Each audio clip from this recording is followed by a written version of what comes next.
എമ്പുരാനുമായി ബന്ധപ്പെട്ട വിഷയങ്ങൾ വലിയ തരത്തിൽ നമുക്കറിയാം കേരളത്തിലൊക്കെ ചർച്ചയാവുകയാണ്. നിരന്തരം അതിനെതിരെ ആക്രമണങ്ങൾ തുടരുകയും ചെയ്യുന്ന സാഹചര്യമുണ്ട്. അതിനിടയിലാണ് ഈ വിഷയം പാർലമെൻറ്റ് പരിഗണനയ്ക്കൂടി വരുന്നത് എന്ന് വേണം നമുക്ക് മനസ്സിലാക്കാൻ. ഇപ്പോൾ നമുക്കൊപ്പം എ റഹീം MP ഉണ്ട്. അദ്ദേഹമാണ് ഈ വിഷയം പാർലമെൻറ്റിൽ രാജ്യസഭയിൽ ഉന്നയിക്കുന്നത്. എങ്ങനെയാണ് എമ്പുരാൻ്റെ വിഷയം ഉന്നയിക്കാൻ പോകുന്നത്? 267 നോട്ടീസ് അനുസരിച്ച് പാർലമെൻറ്റിൽ ഇത് ചർച്ച ചെയ്യണമെന്നാവശ്യപ്പെട്ട് സഭാ നടപടികൾ മറ്റ് നടപടികളെല്ലാം നിർത്തിവെക്കണമെന്നാവശ്യപ്പെട്ട് പാർലമെൻറ്റിൽ നോട്ടീസ് കൊടുക്കുകയാണ് ചെയ്തത്. അത്തരത്തിൽ നോട്ടീസ് കൊടുത്തു കഴിഞ്ഞിട്ടുണ്ട്. പ്രത്യേകിച്ച് വലിയ ആക്രമണമാണ് ഈ സിനിമയ്ക്ക്, പ്രത്യേകിച്ച് പൃഥ്വിരാജിനെതിരെയൊക്കെ ഉണ്ടായിക്കൊണ്ടിരിക്കുന്നത്. അതായത് കുടുംബത്തെ ഉൾപ്പെടെ വലിച്ചഴിക്കുന്ന ആക്രമണം ഉണ്ടാകുന്നു. എങ്ങനെയാണ് ഈ ആക്രമണത്തെ കാണുന്നത്? അല്ല, തീർച്ചയായിട്ടും ഇതിനെ നമ്മൾ കാണേണ്ടത്, ഇത് രാജ്യത്ത് ഭയത്തിൻ്റെ ഒരു അന്തരീക്ഷം രൂപപ്പെട്ടിരിക്കുന്നു വലിയ തോതിൽ. ആ ഭയത്തിൻ്റെ അന്തരീക്ഷത്തിൻ്റെ പശ്ചാത്തലം, അതിൻ്റെ ആഴം നിങ്ങൾ നോക്കൂ. മലയാളം ഇന്ത്യൻ ഫിലിം ഇൻഡസ്ട്രിയിലെ തന്നെ ഏറ്റവും പ്രമുഖരെന്ന് നമുക്ക് പറയാൻ കഴിയുന്ന മലയാളത്തിൻ്റെ സംഭാവനകളായ ആളുകളുടേതാണ് ഈ എമ്പുരാൻ എന്ന് പറയുന്ന സിനിമയുടെ ശില്പികളൊക്കെ. ചെറിയ ആളുകളല്ല അവരാരും. അവർക്ക് പോലും ഒരു ഘട്ടത്തിൽ ഭയന്ന് മാപ്പ് പറയാൻ നിർബന്ധരാകുന്നു. ചിത്രത്തിൽ അവർ തന്നെ ആലോചിച്ചുറപ്പിച്ച് ചിത്രത്തിൽ ചിത്രീകരിച്ച് ജനങ്ങൾക്ക് മുമ്പിലെത്തിച്ച് തിയേറ്ററുകളിൽ പ്രദർശിപ്പിച്ചുകൊണ്ടിരുന്ന ചില ഭാഗങ്ങൾ അടർത്തി മാറ്റേണ്ടി വരുന്നു. ഇതൊക്കെ ചരിത്രത്തിലെ അസാധാരണമായ സംഭവങ്ങളാണ്. ഇത് മലയാളത്തിൽ മാത്രമല്ല. ഇപ്പോൾ ഞാൻ നോട്ടീസ് കൊടുക്കുമ്പോൾ നോട്ടീസിൽ ഉൾപ്പെടുത്തിയിരിക്കുന്ന മറ്റൊരു പ്രധാനപ്പെട്ട കാര്യം, ഇന്ത്യയിലെ വളരെ പ്രധാനപ്പെട്ട സ്റ്റാൻഡപ്പ് കൊമേഡിയൻ കുനാൽ കംറ കഴിഞ്ഞ കുറേ ദിവസങ്ങളിലായി വേട്ടയാടപ്പെടുകയാണ്. അദ്ദേഹം ഫിസിക്കലായിട്ടുള്ള ത്രെട്ടിന് അദ്ദേഹം വിധേയമാവുകയാണ്. അദ്ദേഹത്തിൻ്റെ സ്വന്തം നാട്ടിൽ വരാൻ പറ്റുമോ ഇല്ലയോ എന്നുള്ളതിനെ സംബന്ധിച്ചുള്ള തർക്കം നടക്കുകയാണ്. അദ്ദേഹത്തിനെതിരെ കേസുകൾ ചാർജ് ചെയ്യുകയാണ്. ഇത്തരത്തിൽ ഞാൻ ഈ രണ്ട് പ്രശ്നങ്ങൾ ഉന്നയിക്കുന്നുണ്ട്. ഈ രണ്ട് പ്രശ്നങ്ങളും കാണിക്കുന്നത് ഭരണഘടന രാജ്യത്തെ പൗരന്മാർക്ക് ഉറപ്പ് നൽകുന്ന അഭിപ്രായ സ്വാതന്ത്ര്യം, ആവിഷ്കാര സ്വാതന്ത്ര്യം. ഇന്ത്യൻ ഭരണഘടനയുടെ അനുച്ഛേദം 19(1)(a) വളരെ കൃത്യമായി രാജ്യത്തെ പൗരന്മാർക്ക് ഉറപ്പ് നൽകുന്നുണ്ട്. അഭിപ്രായ സ്വാതന്ത്ര്യം, ആവിഷ്കാര സ്വാതന്ത്ര്യം, freedom of speech and expression. അത് ഏതൊരാൾക്കും ക്രിയാത്മകമായി വിമർശിക്കാൻ ആവിഷ്കാര സ്വാതന്ത്ര്യത്തിനുള്ള പരമമായ അനുമതി നൽകുന്നുണ്ട്. ആ അനുമതിക്ക് മേലുള്ള നഗ്നമായ കടന്നാക്രമണമാണ് രാജ്യം നടന്നുകൊണ്ടിരിക്കുന്നത്. അത് കുനാൽ കംറയുടെ പ്രശ്നം നമ്മുടെ മുമ്പിലുണ്ട്. രാജ്യത്തെ ഒരു സ്റ്റാൻഡപ്പ് കൊമേഡിയന് അദ്ദേഹത്തിന് ആദ്യമായിട്ടല്ല വേട്ടയാടപ്പെടുന്നത് എന്നുള്ളതുകൊണ്ട് ഇപ്പോഴും വന്നിട്ട് വളരെ പ്രധാനപ്പെട്ട കുനാൽ കംറയേക്കാളൊക്കെ എത്രയോ വളരെ പ്രധാനപ്പെട്ട ആളുകളല്ലേ ഈ പറയുന്ന ആളുകൾ. അപ്പോൾ ഇങ്ങനെ മോഹൻലാലിനും പൃഥ്വിരാജിനും അതിൻ്റെ പ്രൊഡ്യൂസേഴ്സായി നിൽക്കുന്നവർക്കും മുരളി ഗോപിയെപ്പോലുള്ള വളരെ പ്രധാനപ്പെട്ട ഒരു റൈറ്റർക്കുമെല്ലാം തന്നെ അവരുടെ ഒരു കാര്യം പറയാൻ, അവർക്ക് ഉദ്ദേശിക്കുന്നൊരു കാര്യം അത് അവരുടെ മാധ്യമത്തിലൂടെ ഡെലിവറി ചെയ്യാൻ സാധിക്കുന്നില്ല എന്ന് പറയുന്നത് രാജ്യത്ത് freedom of speech and expression ഉണ്ടോ? അപ്പോൾ ഭയത്തിൻ്റെ ഒരു അന്തരീക്ഷം സൃഷ്ടിക്കുകയാണ്. വളരെ രസകരവും കൗതുകരമായ കാര്യം, ഇവരാരും ഇത് വോളണ്ടറി, ഇപ്പോൾ ദേശീയ മാധ്യമങ്ങളിലാണ് ഉപയോഗിക്കുന്ന വളരെ പ്രധാനപ്പെട്ട ഒരു പദമായി എനിക്ക് തോന്നിയത് വോളണ്ടറി സെൻസറിങ് എന്നാണ്. ഞാൻ തന്നെ പിൻവലിച്ചോളാമേ എന്ന് പറഞ്ഞിട്ട് പിൻവലിക്കുകയാണ്. വോളണ്ടറി സെൻസറിങ്ങിന് വിധേയമാവുകയാണ്. അതായത് ഞാൻ ഇനി ആലോചിച്ച് നോക്കൂ, ഇനി വോളണ്ടറി സെൻസറിങ് നടക്കുന്നത് എവിടെയാണ്? സ്ക്രീനിലായിരിക്കില്ല, സിനിമ വന്നിട്ടുമല്ല, എഴുതുമ്പോൾ തന്നെ എഴുത്തുകാരന്, ഒരു സിനിമ എടുക്കുമ്പോൾ തന്നെ സിനിമ എഴുതുന്ന ഒരാൾക്ക്, സിനിമ ചിത്രീകരിക്കുന്ന ഒരാൾക്ക്, സിനിമയിൽ അഭിനയിക്കുന്ന ഒരാൾക്ക്, സിനിമയിൽ പണം മുടക്കുന്ന ഒരാൾക്ക്, അവർ തന്നെ ഓട്ടോമാറ്റിക്കായിട്ടുള്ള ഒരു സെൻസറിങ് അവിടെ വെച്ചിട്ട് നടക്കും. ഇത് ചെയ്യാൻ പാടില്ല. ഇങ്ങനൊരു സീൻ വന്നാൽ ഇങ്ങനൊരു തലവേദന ഇതിനകത്ത് വരും, അല്ലെങ്കിൽ ഇത് പറഞ്ഞാൽ എനിക്ക് ഇന്ന അപകടം വന്നേക്കാം എന്ന തോന്നൽ ഉൽപ്പാദിപ്പിക്കുകയല്ലേ. അത് എത്രമാത്രം ആവൽക്കരാണ്. നിരന്തരം ഓർഗനൈസറിൽ ലേഖനങ്ങൾ വരുന്നുണ്ട് ഈ സിനിമ. അത് വളരെ ആസൂത്രിതമാണ്. ഇതിൽ എമ്പുരാൻ്റെ വിഷയത്തിൽ ഞങ്ങളെല്ലാം കണ്ടത്, ആദ്യം സ്വാഭാവികമായും വലതുപക്ഷത്തിന് ഈ അസഹിഷ്ണുതയുണ്ട്.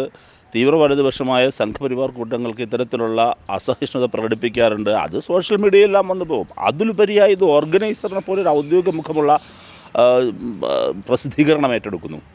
തുടർച്ചയായി അതിൽ ലേഖനങ്ങൾ വരുന്നു. അത് യാദൃച്ഛികമല്ല, ആസൂത്രിതമാണ്. എന്തുകൊണ്ടാണ്? 2002 ഗുജറാത്ത് വംശഹത്യ വീണ്ടും ആവിഷ്കരിച്ചിരിക്കുന്നു എന്നുള്ളതാണ് അവരുടെ പ്രധാനപ്പെട്ട പ്രശ്നം.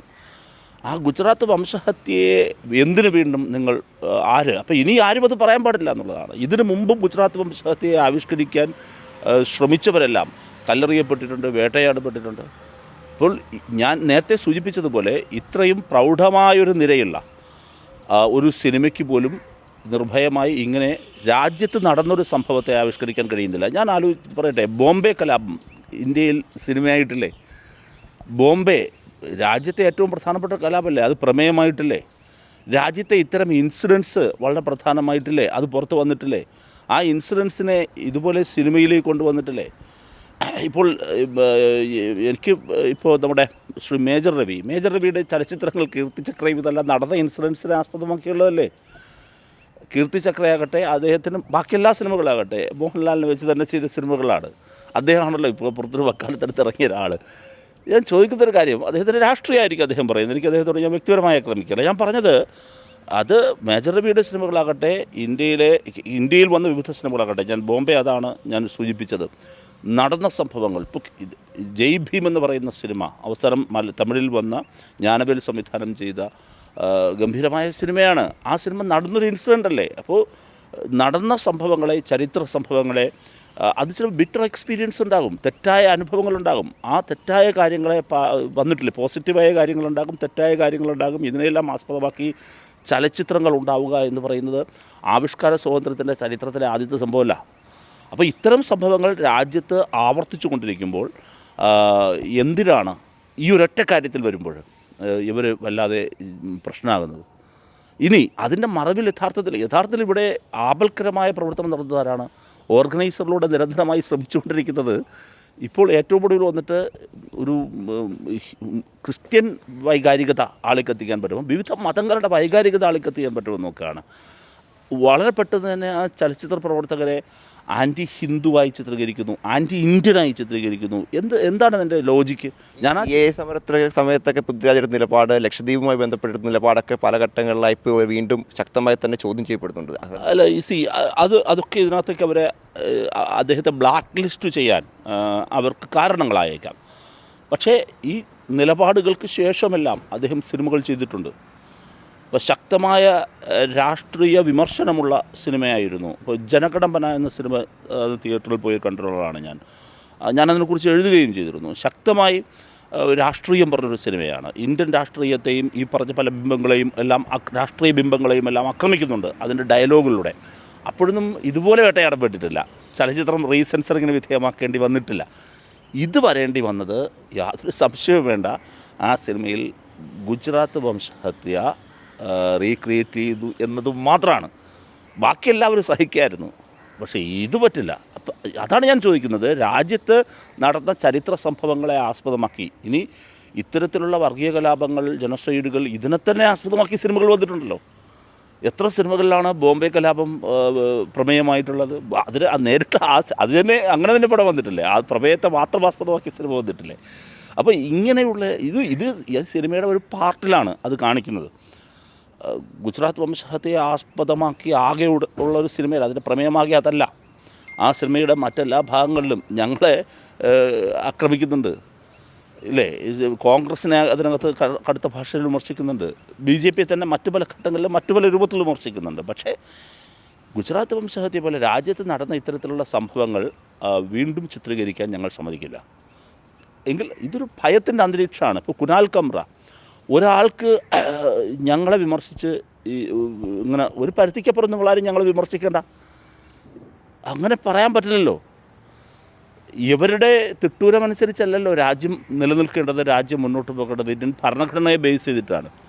ആ ഭരണഘടനയിൽ എഴുതി വച്ചിരിക്കുന്നത് ഇപ്പോഴും ഈ നിമിഷവും ഇന്ത്യയിലെ ഏതൊരു പൗരനും ആവിഷ്കാര സ്വാതന്ത്ര്യത്തിന് അർഹതയുണ്ടെന്നാണ്. അത് ലംഘിക്കപ്പെടുന്നു. അത് ലംഘിക്കപ്പെടുന്ന വിധമുള്ള കടുത്ത ഒരു ഭയാശങ്ക, ഒരു ഭയത്തിൻ്റെ അന്തരീക്ഷം നമ്മുടെ സൊസൈറ്റിയിൽ രൂപീകരിക്കപ്പെട്ടിരിക്കുന്നു. അത് വളരെ അപകടകരമായ അവസ്ഥയാണ്.